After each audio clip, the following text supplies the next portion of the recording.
Hello, જય માતાજી, જય શ્રી કૃષ્ણ. મિત્રો, આજનો વિડીયો શરૂ કરીએ પહેલાં વિડીયો ગમે તો લાઈક અને શેર કરી દેજો. તો ચલો શરૂ કરીએ વિડીયો. અંત ભલા તો સબ ભલા. મને હમણાં જ શિખરનો ફોન આવ્યો છે કે અમે રાતની ટ્રેનમાં પહોંચીએ છીએ. બધું બરાબર થઈ ગયું છે, જરાય ચિંતા કરશો નહીં. પાર્થ એકદમ ઠીક છે. મહેરબાની કરીને રાત્રિ ભોજન માટે દાળ, શાક અને રોટલી તૈયાર કરો. પૂજામાંથી ઉઠીને તે ફોન રિસીવ કરવા આવ્યો હતો. ફરી પૂજાખંડમાં આવીને તેણે ભગવાનના ચરણોમાં નમન કર્યું. હે પ્રભુ, તમે અમારી ઇજ્જત બચાવી છે. તમારા ગૌરવને લીધે જ પાર્થ આજે સ્વસ્થ થઈને ઘરે પાછો આવી રહ્યો છે. ડૉક્ટરોએ અમને ખૂબ ડરાવી દીધા હતા, એટલા માટે અમે તેને મેરઠથી દિલ્હી લઈ ગયા હતા. મોઢું કડવું છે. ડૉક્ટરો પણ શરૂઆતમાં કંઈ સમજી શક્યા ન હતા. મેં બુઢાના ગેટના સિનિયર ડૉક્ટરને આ બતાવ્યું ત્યારે જ મને ખબર પડી કે પાર્થનું લીવર નબળું પડી ગયું છે. ડૉક્ટરે પણ મને ડરાવી દીધો કે તે જલ્દી કરશે. જો સારવાર યોગ્ય રીતે કરવામાં નહીં આવે તો તેની સલાહ પર શ્વેતા અને શિખરને નર્સિંગ હોમમાં દાખલ કરવામાં આવ્યા હતા. જમવાનું ને સૂવાનું ભૂલી જાઓ. જે માતા પિતાને યુવાન પુત્ર જીવન મરણ વચ્ચે ઝઝૂમી રહ્યો છે, તે હું એકલો જ અહીં ઠાકુરજીના ચરણોમાં સૂઈ રહ્યો છું.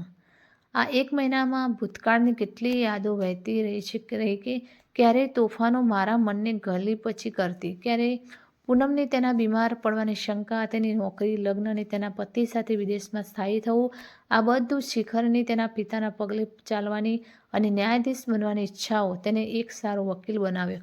શિખરના પિતા મેરઠના ડિસ્ટ્રિક્ટ જજ તરીકે આવ્યા ત્યારે શિખરે કાયદામાં એડમિશન લીધું. વકીલાત કર્યા પછી જ્યારે તેઓ મુન્સિફીની પરીક્ષા 2 વખત પણ પાસ કરી શક્યા ન હતા ત્યારે તેમને તેના મિત્ર કે જેઓ એક પ્રખ્યાત વકીલ હતા, તેમના માર્ગદર્શન હેઠળ અહીં કાયદાની પ્રેક્ટિસ કરવાની સલાહ આપી. ત્યારથી શિખરે વકીલ તરીકે ખ્યાતિ મેળવી. આજે તેઓ એક સફળ વકીલ તરીકે ઓળખાય છે. શ્વેતા શિખરના પિતાના મિત્રની પુત્રી હતી. બંને મિત્રોએ તેમની મિત્રતાને સંબંધમાં ફેરવાનું નક્કી કર્યું. તેથી શ્વેતા વહુ બનીને અમારા ઘરે આવી. તેણે જલ્દી જ પાર્થને મારા ખોળામાં બેસાડી દીધો. હું ખુશ થઈ ગઈ. આ દિવસોમાં મને શિખરના લગ્ન પછીના દિવસો ખૂબ યાદ છે. શિખરના પિતા હંમેશા તેમના બાળકોના ખાવા પીવાની ગુણવત્તા પર ખૂબ ધ્યાન આપતા. આનું પરિણામ એ આવ્યું કે ઘરમાં 2 ગાયો બાંધેલી રહી. નોકરોની કમી નહોતી. રહેવા માટે મોટા બંગલા ઉપલબ્ધ હતા. માળી ઘરે લીલા શાકભાજી ઉગાડશે. બાળકો તેમના હૃદયની સામગ્રી માટે શુદ્ધ ઘરનું દૂધ અને દહીં ખાય છે. આપણા રસોડામાં ફક્ત ભારતીય પરંપરાગત ખોરાક જ તૈયાર કરવામાં આવશે. ભલે ગમે તેટલા નોકર હોય, હું મારા હાથે ભોજન રાંધતો. મને આ બાબતમાં નોકરી પર ક્યારેય વિશ્વાસ નહોતો. જ્યાં સુધી તે ઘરે બનાવેલું દૂધ પીવે નહીં ત્યાં સુધી શિખરને શાંતિ નહીં થાય. પૌષ્ટિક આહારનું પરિણામ એ આવ્યું કે બંને બાળકો હંમેશા સ્વસ્થ રહ્યા. શ્વેતા ખાવાની બાબતમાં આપણાથી અલગ છે. તેની રુચિ અલગ છે. લગ્નના એક દિવસ પછી જ મને આ વિશે ખબર પડી. જ્યારે શિખરે તેને સવારના નાસ્તામાં બટાકાના પરોઠાની સાથે એક ગ્લાસ દૂધ પીવડાવ્યું ત્યારે તેનો ચહેરો જોવા જેવો હતો. એક કડવી દવાની જેમ તેણીએ તેને ધ્યાનમાં લીધા વિના પીધું. પરંતુ દિવસભર તેનું માથું દુખતું રહ્યું. જ્યારે તે તેના માથા પર રૂમાલ બાંધવાનું કારણ પૂછ્યું તો તેણે કહ્યું કે તેને પથારીમાં ચા પીવાની આદત છે અને તેની જગ્યાએ બધા જ ચા પીવે છે.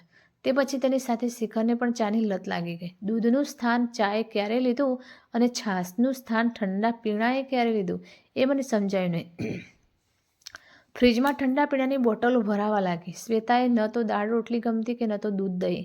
અઠવાડિયામાં 2 દિવસ બહાર ખાવું એ તેની દિનચર્યાનો ભાગ હતો. શરૂઆતમાં શિખર શ્વેતાને ટેકો આપવા માટે બહાર જમવા જતો, પરંતુ પછીથી તે તેની પસંદગી પણ બની ગયો. શિખરના પિતાને આ બધું ગમ્યું નહીં, પણ જ્યારે મેં સમજાવ્યું તો તેમણે બાળકોને કંઈ કહ્યું નહીં. પાર્થનો જન્મ અમારા માટે અસંખ્ય ખુશીઓ લઈને આવ્યો હતો. તેના દાદાએ તેને તેનાથી અલગ ન કર્યો હોત. શ્વેતાને એ વાત ગમતી નહોતી કે જ્યારે તે તેની સાથે ખવડાવતી અને સૂતી હતી ત્યારે તે તેને સ્પર્શ પણ કરતો હતો. હું આ સ્પષ્ટપણે અનુભવી શકતો હતો. ધીરે ધીરે તે પાર્થને પોતાની સાથે રાખવા લાગી. તે તેને તેની સાથે નહાવા માટે લઈ જતી, તે પોતાની સાથે ચા પીરસતી અને તેને જે જોઈએ તે ખવડાવતી. તેને શ્વેતાનું વર્તન ખૂબ જ ખરાબ લાગ્યું, પરંતુ ઘરની શાંતિ માટે તેને પાર્થથી દૂરી લીધી. હું તેમના મનની પીડાને સમજી શક્યો. એક દિવસ શિખરની હાજરીમાં શ્વેતા સાથે વાત થઈ. તેણે કહ્યું કે પાર્થના દાદાને તેની કંપની જોઈએ છે. દાદા દાદી તેમના પૌત્રો પ્રત્યે વિશેષ લગાવ હોય છે. તું તેની પાસેથી પાર્થને કેમ લાવે છે? તેના આ જવાબથી મને ઘણું દુઃખ થયું. તેણીએ કહ્યું, મમ્મી, તમે તમારા બાળકોને તમારી રીતે ઉછેર્યા, તેઓએ તેમને તમારી પસંદગી મુજબ ખવડાવીને પહેરાવ્યું. પાર્થ મારું બાળક છે. હું તેને મારી રીતે ઉછેરીશ. હું નથી ઈચ્છતી કે મારું બાળક મોટું થાય. દેશના વાતાવરણમાં હું ઈચ્છું છું કે તેનો ઉછેર આધુનિક વાતાવરણમાં થાય. હું બનાવવા માગું છું. મેં શિખર તરફ જોઈને જોયું કે તેને તેની પત્નીનો ટેકો હતો. તે દિવસથી અમારી પાસે એક રસોડું હતું, પરંતુ 2 પ્રકારના ખોરાક તૈયાર થવા લાગ્યા. થોડી જ વારમાં પાર્થ શાળાએ જવા લાગ્યો. દૂધ પરાઠાનું સ્થાન નૂડલ્સ અને ઠંડા પીણાએ લીધું. પાર્થને દાળ રોટલી ખાવાની ઈચ્છા નહોતી. તેને પિઝા બર્ગર જોઈએ છે. અને શું નહીં, હું દરેકના નામ પણ જાણતો નથી. પહેલાં શ્વેતા અઠવાડિયામાં 2 દિવસ હોટેલમાં જતી, પણ હવે પાર્થની ઈચ્છાથી તે કાં તો બહાર જમતી અથવા ઘરે ઓર્ડર કરતી. રસોડામાંથી લાડુ સહેજીનો નાસ્તો ગાયબ થઈ ગયો. પાર્થ વર્ષો સુધી હાઈ કેલરી ફ્રૂટ ખાતો રહ્યો. અભ્યાસના કારણે તે ન તો રમવા જતો કે ન તો ઘરનું કોઈ કામ કરતો. તેનું વજન વધવા લાગ્યું. જ્યારે પણ તેની તબિયત સારી લાગતી ત્યારે તે ડૉક્ટર પાસે જતો. ત્યારે ડૉક્ટર તેને કહેતા કે બાળક પર ધ્યાન આપો. જો તે વજન ઘટાડશે નહીં તો તેણે વારંવાર મારી પાસે આવવું પડશે. હવે ઘરની પરિસ્થિતિ એવી હતી કે શિખર અને શ્વેતા ઈચ્છતા હતા કે પાર્થ તેની ખાવાની આદતોમાં ફેરફાર કરે, પણ તે સાંભળવા તૈયાર ન હતો. તે ઘરે બનાવેલો ખોરાક ખાઈ શકતો ન હતો. તેને ચાઇનીઝ, થાઈ અને ઇટાલિયન જેવો ખોરાક પસંદ હતો. ઇન્ટરમીડિયેટ કર્યા બાદ 1 વર્ષ પહેલાં જ તેની મેડિકલમાં પસંદગી થઈ. ત્યાં પણ તેણે મેસ ફૂડ ખાવાને બદલે માત્ર જંક ફૂડ ખાધું. આખી રાત વાંચન અને તળેલું ખાવાનું ખાવાથી તેની તબિયત બગડવા લાગી. તેની ભૂખ ઓછી થઈ ગઈ. ઉબકા આવવા લાગ્યા. ઉલટી થવા લાગી. લખનઉ મેડિકલ કોલેજમાંથી પત્ર આવ્યો કે તમારો દીકરો બીમાર છે. પછી શિખર જઈને તેને મેરઠ લઈ આવ્યો. અહીં મોટા ડૉક્ટરોને બતાવ્યા. જ્યારે કોઈ ફાયદો ન થયો ત્યારે તેમણે દિલ્હી લઈ જવા પડ્યા. મારા વિચારોમાં વિક્ષેપ પડ્યો જ્યારે ગંગાએ આવીને પૂછ્યું, માં, તમે આજે રાત્રિ ભોજનમાં શું લેશો? મગની દાળ અને પરવલની કઢી બનાવો. દહીં તો છે જ. ગંગા આશ્ચર્યથી મારા ચહેરા તરફ જોવા લાગી, જાણે તે પૂછતી હોય કે શું નાનો ભાઈ આ બધું ખાશે? ગાડી સમયસર પહોંચી. ડ્રાઈવરને સ્ટેશન પર મોકલવામાં આવ્યો હતો. હમણાં જ ત્રણેય પાછા ફર્યા. શ્વેતા અને શિખર ખૂબ જ થાકેલા દેખાતા હતા. પાર્થ મારું અભિવાદન કર્યું અને આરામ કરવા તે રૂમમાં ગયો. તેનું વજન ઘણું ઓછું થઈ ગયું છે. મેં મનમાં ભગવાનનો આભાર માન્યો. ભોજન પતાવીને શ્વેતા અને શિખર મારી પાસે આવીને બેઠા. માં, કૃપા કરીને અમને માફ કરો. બંને એકસાથે બોલ્યા. માં, તમે તેને પૂછી શક્યા નથી. માતા પિતા ક્યારેય ઈચ્છતા નથી કે તેના બાળકોનું કોઈ નુકસાન થાય, પરંતુ આજકાલનો ટ્રેન્ડ એવો બની ગયો છે કે બાળકોને તેમની પરંપરાગત રીતો પસંદ નથી. પછી તે ખાવાની આદતો હોય કે પહેરવેશમાં, એમાં તમારો દોષ પણ નથી. જો તમારી ભૂલ હોય તો કંઈ નથી. બહારનું ખાવાનું ખોટું છે, પરંતુ ભારતીય ખોરાકને સંપૂર્ણ ખંડીય આહાર માનવું ખોટું છે. મને ખોરાક જોયા પછી ખાવાનું મન થાય છે. ભલે ગમે તે ખાઓ. તમારા ઘરનો રાંધેલ ખોરાક ખાવાનું બંધ કરશો નહીં.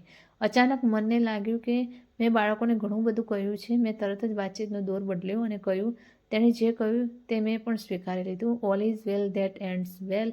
હવે આપણે વિચારવું પડશે કે કોલેજમાં પાર્થના જમવાથી શું વ્યવસ્થા હશે. હવે થોડા સમય માટે તે વાસણમાં જમવા માટે આવડતું નથી. ખાઈ શકશે.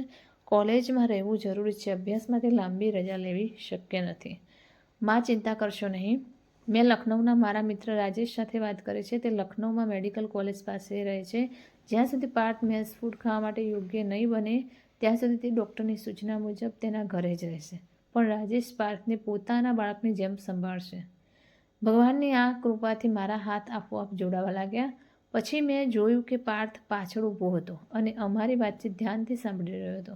તેણે આવીને મને ગળે લગાડી.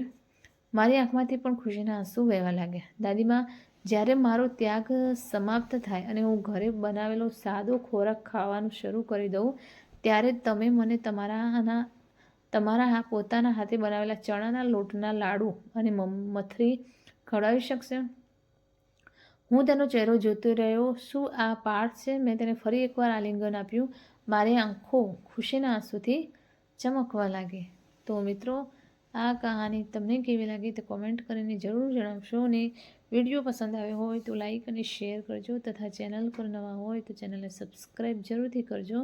ફરી મળીશું એક નવા વિડીયો સાથે. ત્યાં સુધી નમસ્તે. જય માતાજી, જય શ્રી કૃષ્ણ, હર હર મહાદેવ. Thanks for watching.